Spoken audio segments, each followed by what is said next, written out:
BJP పార్టీని APCC chief YS Sharmila Reddy తీవ్రస్థాయిలో విమర్శించారు. సీబీఐ, ఈడీ వంటి అన్ని ప్రభుత్వ వ్యవస్థలను బీజేపీ తమ గుప్పిట్లో పెట్టుకున్నారని, ఆ వ్యవస్థలను వారి స్వార్థం కోసం దుర్వినియోగం చేస్తున్నారని వైఎస్ షర్మిల దుయ్యబట్టారు. దేశం మొత్తాన్ని కాషాయమయం చేసే కుట్రలు చేస్తున్నారన్నారు. Father of the nation Mahatma గాంధీని బీజేపీ విలన్గా చిత్రీకరించిందని తెలిపారు. ఆయన్ను చంపిన వారిని హీరోగా ప్రచారం చేస్తున్నారని ఆగ్రహం వ్యక్తం చేశారు. ఇప్పుడు మన దేశాన్ని కాషాయమయం చేయడానికి బీజేపీ పూనుకుంది. అందులో భాగంగా దేశ చరిత్రనే మార్చే ప్రయత్నం చేస్తుంది. ఆఖరికి స్వతంత్ర యోధులను కూడా కుట్రతో దేశద్రోహులుగా పోర్ట్రే చేసే ప్రయత్నం చేస్తున్నారు. ఆ క్రమంలోనే ఆఖరికి మహాత్మా గాంధీ గారిని కూడా వదిలిపెట్టకుండా ప్రపంచమంతా ఫాదర్ ఆఫ్ ద నేషన్ అని మహాత్మా గాంధీ గారిని అంతగా గౌరవిస్తే బీజేపీ పార్టీ మాత్రం మహాత్మా గాంధీ గారిని ఒక విలన్ గాను, గాంధీ గారిని చంపిన వాళ్ళని దేవుళ్లగాను పరిగణించి వాళ్ళకు గుడ్లు కడుతున్నారు.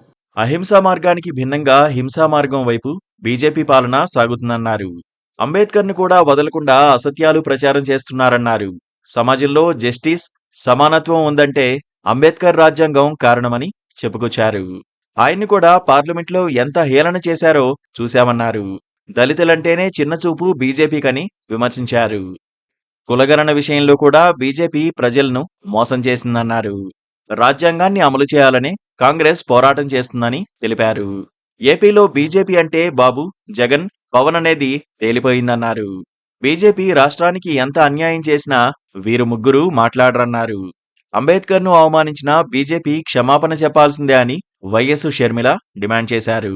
విచిత్రం ఏమిటంటే మన రాష్ట్రంలో బీజేపీ పార్టీ ఎక్కడో లేదు. బీజేపీ పార్టీ బాబు, జగన్, పవన్ వీళ్ళల్లోనే ఉంది. మన రాష్ట్రంలో ఎంతమంది ఎంపీలు ఉంటే అంతమంది బీజేపీ పార్టీకే మద్దతు ఇస్తున్నారు. అది తెలుగుదేశం కానివ్వండి, వైసీపీ కానివ్వండి, చంద్రబాబు గారైనా, జగన్ గారైనా, పవన్ కళ్యాణ్ గారైనా వివిధ పార్టీల్లో ఉండి కూడా బీజేపీ ఇంత ఘోరంగా చేస్తున్నా కూడా ఈరోజు అదే పార్టీకి మద్దతు ఇస్తూ అదే బీజేపీ పార్టీకి గులాంగిరి చేస్తున్నారు. అందుకే ఈరోజు కాంగ్రెస్ పార్టీ మీ అందరి మద్దతు కూడా కూడగట్టుకొని ప్రెసిడెంట్ గారికి ఒక రెజల్యూషన్ పంపించి అమిత్ షా గారు రిజైన్ చేసేటట్టు, బీజేపీ పార్టీ క్షమాపణ చెప్పేటట్టు ఒక రెజల్యూషన్ కూడా ఈరోజు పాస్ చేయాలని నిర్ణయించి మీ అందరినీ ఆహ్వానించడం జరిగింది. తిరుపతిలో తొక్కిసలాటకు ప్రభుత్వ వైఫల్యం కారణమని వైఎస్ షర్మిల ఆరోపించారు. కాంగ్రెస్ పార్టీ వెంటనే స్పందించి విచారణ కోరిందన్నారు.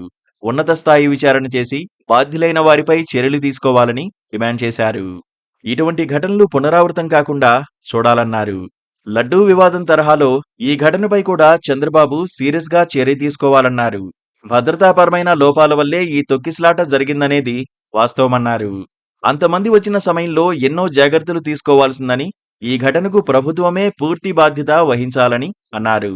మృతుల కుటుంబ సభ్యులకు కాంగ్రెస్ తరఫున సంతాపం తెలియజేస్తున్నామని వైఎస్ షర్మిల పేర్కొన్నారు. Please do subscribe to Please do subscribe to Please do subscribe to Please do subscribe to Please do subscribe to Please do subscribe to KTV Telugu. KTV Telugu. KTV Telugu. KTV Telugu. KTV Telugu. KTV Telugu. Please do subscribe to KTV Telugu.